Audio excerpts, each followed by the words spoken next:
ভুয়া ভুয়া ঘুষখোর। আসসালামু আলাইকুম এভরিওয়ান, আশা করি সবাই ভালো আছেন। তো ইতিমধ্যে বুঝতে পারছেন যে আমরা কী উদ্দেশ্যে আর কি এইখানে ভিডিওটা তুলে ধরলাম। তো শিবালয় উপজেলা স্বাস্থ্য পরিবার পরিকল্পনার কর্মকর্তার কার্যালয়ে শিবালয় মানিকগঞ্জ টিআই অফিসারকে আমরা আজকে বৈষম্য বিরোধী ছাত্র আন্দোলনের যে সকল শিক্ষার্থী, সাধারণ শিক্ষার্থীরা, তো এইখানে আমরা এর আগেও অনেক ধরনের অভিযোগ শুনেছি, অনেক অপকর্ম বা অনেক ধরনের কুকর্ম হয়ে থাকে। আর এর নামে অনেক ধরনের দুর্নীতির নামের আছে, অভিযোগ আছে। এর আগেও অনেকজনের কাছ থেকে শুনেছি। আশেপাশে উপজেলার স্বাস্থ্য কমপ্লেক্সের আশেপাশে যারা থাকে, প্লাস যারা রোগী গেছে বা আশেপাশে মানুষজন বা স্টাফরাও সহ জানে, আসলে ওনারে ওভাবে কেউ তুলে ধরতে পারে নাই বা ওইভাবে ধরতে পারে নাই। তো আজকে আমাদের এখন ছাত্র সমাজ জেগে উঠেছে সুন্দর একটি বাংলাদেশ গড়ার উদ্দেশ্যে।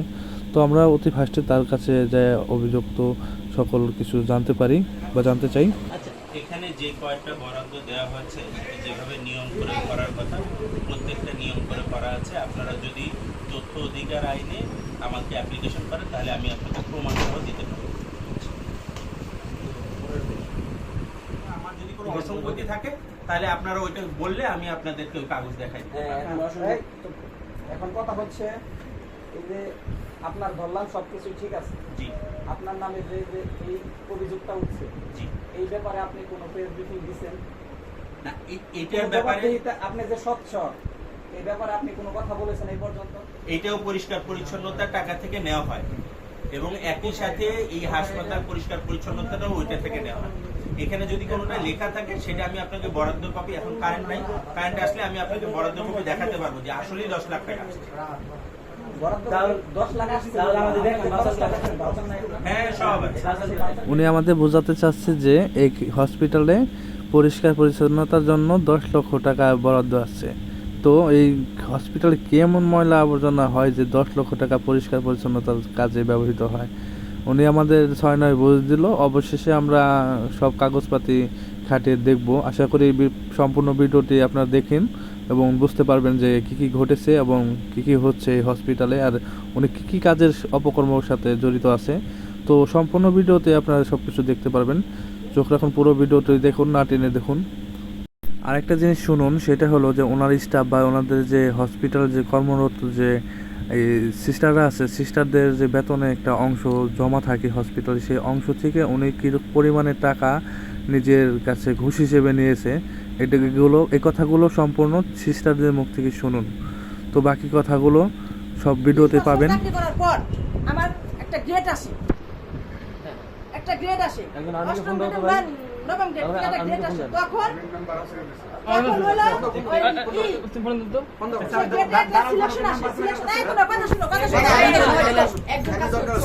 সিলেকশন গ্রেড আসে। সেই সিলেকশন গ্রেড আসছে আমার 4,85,000 টাকা বিল হয়েছে আমার।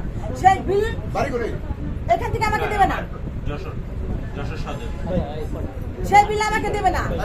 বাজেট কত বলো কেন, কত শুনতে দাও আপনার বিল, আপনি বিল বিল পাস ই করে আসেন, অনুমোদন করে নিয়ে আসেন, বিল অনুমোদন। তো তখন আমি বললাম যে স্যার বিল অনুমোদন করবো, তাইলে আপনার অফিস থেকে এটা করা পরে কি করছে আমার 4,85,000 টাকা থেকে 80,000 টাকা এখানে রেখে অফিসে রেখে 80,000 টাকা রেখে দিচ্ছে, 4,05,000 টাকা আমার হাতে দিচ্ছে, 4,05,000 টাকা হাতে দিচ্ছে। এই 4,80,000 টাকার কথা বললাম না বলতে পারে, যার কারণে আমার সবসময় প্রেশার ক্রিয়েট করতো। এর আগে কি মানে কথা বলতে দিত না, মানে মাত্র কথা বলতে দিত না। অনেক চাপে রাখছে আমার সবসময় ভিশন সেন্টারে। আমি ভিশন সেন্টার করি, এই করি, সেই করি, নানান কথা। তারপরে টাকা আমার তো টাকা নিয়ে গেছে 80,000 টাকা, 80,000 টাকা বর্তমান করছে আমার 4,85,000 টাকা থেকে 80,000 টাকা বর্তমান। এরকম আরেকজনের আছে, আরেকজনের সিলেকশন করতেছে ধরা খাইছি ডিরেক্ট কষ্ট থাকে বলতেছি। একটা বাসা ভাড়া নিয়ে আমাদের ভিতরে একটা ঝামেলা আছে, সেটা হচ্ছে সবাই কাটায় হচ্ছে কম, অনেকের হচ্ছে কাটায়ও নাই মাঝখানে। তারপরে হচ্ছে 10% কাটাইছে, কেউ হচ্ছে 25% কাটাইছে, একমাত্র আমি ব্যক্তি যে 40% কাটাইতেছি।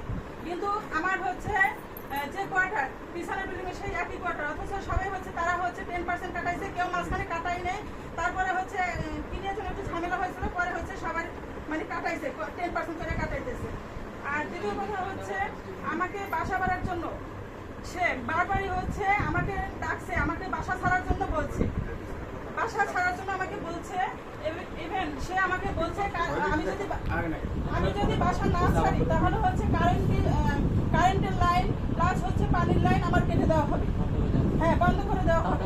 দ্বিতীয় কথা হচ্ছে ফার্স্ট যখন হচ্ছে আসছে তখন আমার 31,380 টাকা আমার কারেন্ট বিল ছিল।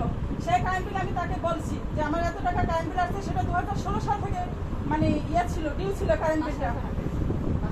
হ্যাঁ বাসা ওঠার আগে থেকে 16 সাল থেকে আমি উঠছি হচ্ছে 21 সালের ডিসেম্বরে।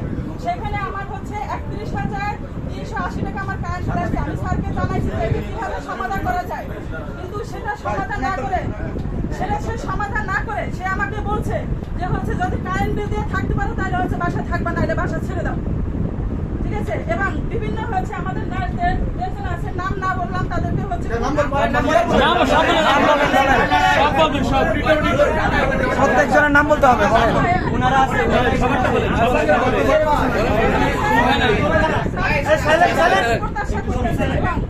আর পুনরায় দুই যে আছে তার সাথে হচ্ছে তাদের হচ্ছে একটা মানে যারা এখানে নার্সরা যারা আছে টোটাল কথা তাদের ভিতরে হচ্ছে দুইটা ভাগ করে দেওয়ার। সে হচ্ছে মধ্যবিত্ত, তারা নতুন আসছে, তাদের সাথে ভালো সম্পর্ক, এবং সে হচ্ছে তাদের যে সুযোগ সুবিধা তারা পাইছে, আমরা সেই সুযোগ সুবিধা পাই না, সেই সুযোগ সুবিধা থেকে বঞ্চিত। এবং তারা যা বলে, এবং এমনকি বলা হয়েছে তারা যদি বলে যে রাত, তারা যদি বলে যে রাত হলে রাত, দিন হলে দিন, একথা বলা হয়েছে। তারা যদি বলে রাত তাহলে রাত, আর তারা যদি বলে দিন তাহলে দিন। তাদের কথা সবকিছু ছোটরা যেভাবে চালাইবে আমরা সিনিয়র পার্সনরা সেভাবে চলবো। 50,000 টাকা এর কাছে এটা নিছে, এই সিলেকশন গেটে একজন আরেকজন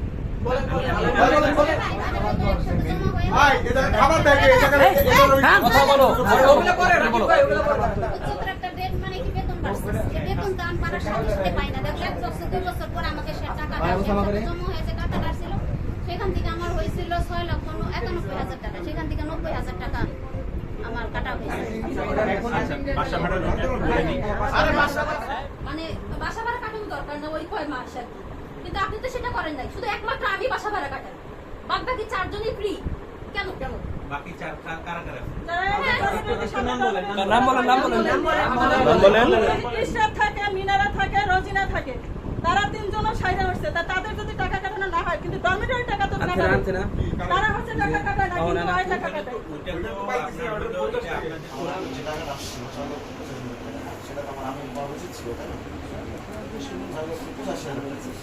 সেখান থেকে আমার আম্মু কত পাইছে?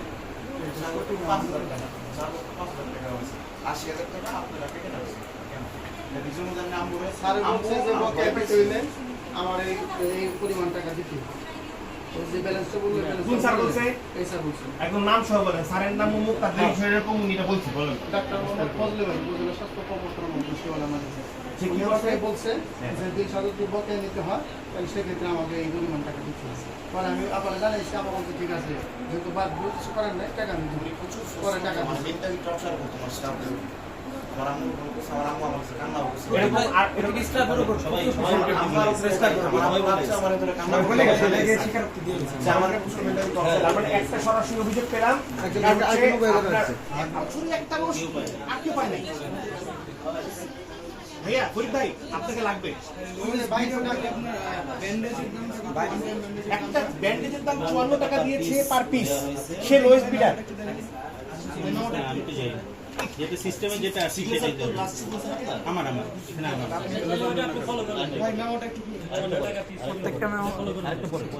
আর দিদি বের করতেছি, বের করে দেখাচ্ছি তোমাদেরকে। এখানে স্যালাই ক্যানুলা প্রতিটা প্রাইসের দাম কত? ক্যানুলা হচ্ছে 16,000 ক্যানুলা নিছে 38 টাকা পার পিস। 38 টাকা পার পিস। ওই যে নার্সদের কাছে জিজ্ঞেস করেন কত পার পিস কত করে বিক্রি হয়?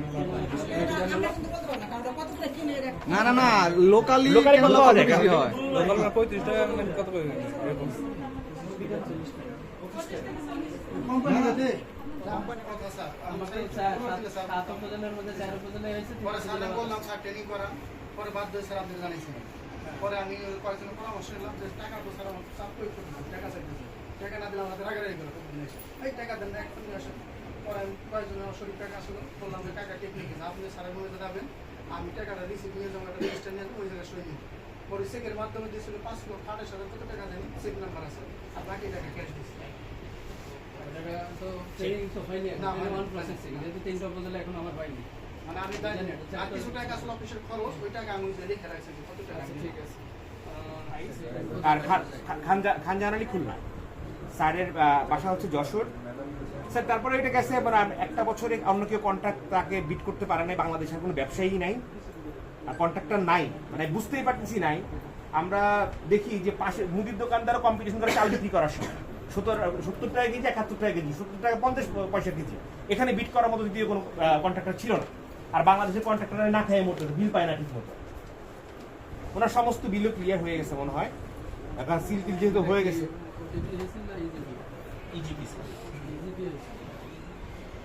ইজিপিতে হয়েছে স্যার। তারপরে এখানে মজার ব্যাপার হচ্ছে একটা ক্যানোলা বাইরে মার্কেটে আমরা তো স্ট্যান্ডার্ড ক্যানোলা 20 টাকা 22 টাকা করে ক্যানোলা পাওয়া যায় না। এখানে ক্যানোলা পারচেজ করতেছেন আপনারা হচ্ছে 38 টাকা করে, 16,000 ক্যানোলা। লোয়ার গ্রেড একবারে লোয়ার গ্রেড, মানে লোয়ার গ্রেডের থেকে লোয়ার গ্রেড ক্যানোলা পারচেজ করতেছেন 38 টাকা করে। তারপরে হচ্ছে আপনার ফার্স্ট এইড ব্যান্ডেজ আপনারা কিনতেছেন 54 টাকা করে পার পিস। 54 টাকা। এইটা স্যার এটা এটা একটা বিষয়, আমি যদি স্বীকার হয় অন্য সেইটার দায় নিতে যেখানে যাবে সেখানে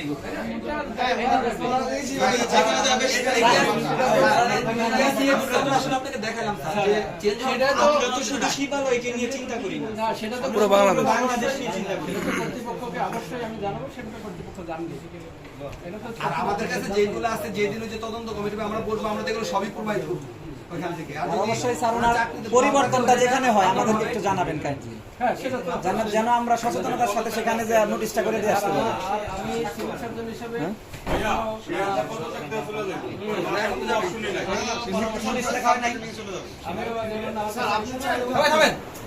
আমি স্বীকার করিতেছি যে আমি ভুক্তভোগী সিস্টারকে অফিসিয়াল কাজে বাসায় ডেকেছি, তাকে আমি মানসিকভাবে হ্যারেস করেছি, আমি তাকে মেসেজ করেছি, এটা আমার একটা ভুল হয়েছে। আমি এখান থেকে অব্যাহতি নিতে চাই।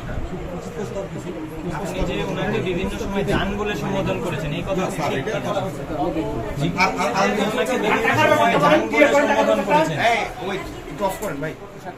স্যার আমি সিগনেচার করি। সাক্ষী আমরা আছি স্যার। আমি ডাক্তার ফজলে বাড়ি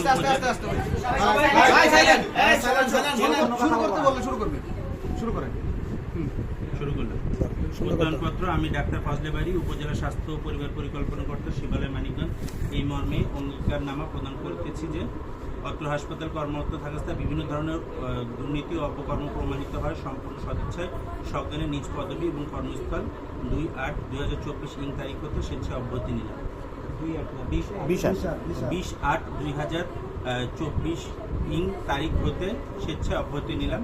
ডাক্তার ফজলে বাড়ি, কোড নাম্বার 134690, উপজেলা স্বাস্থ্য পরিবার পরিকল্পনা কর্মকর্তা শিবালয় মানিকগঞ্জ।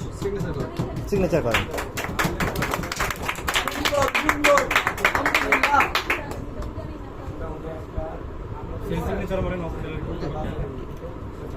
সিল দেন আপনার, সিল লাগবে, লাগবে সিল দেন আপনি সিল করেন।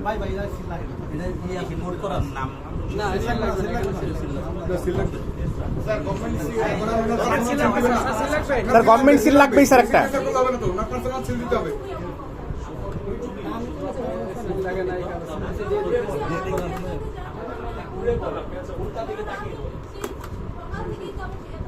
এই সাক্ষী কে হবে?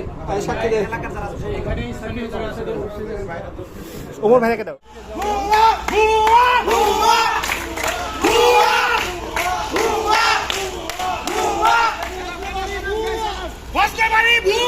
ভুয়া ভুয়া ঘুষখোর।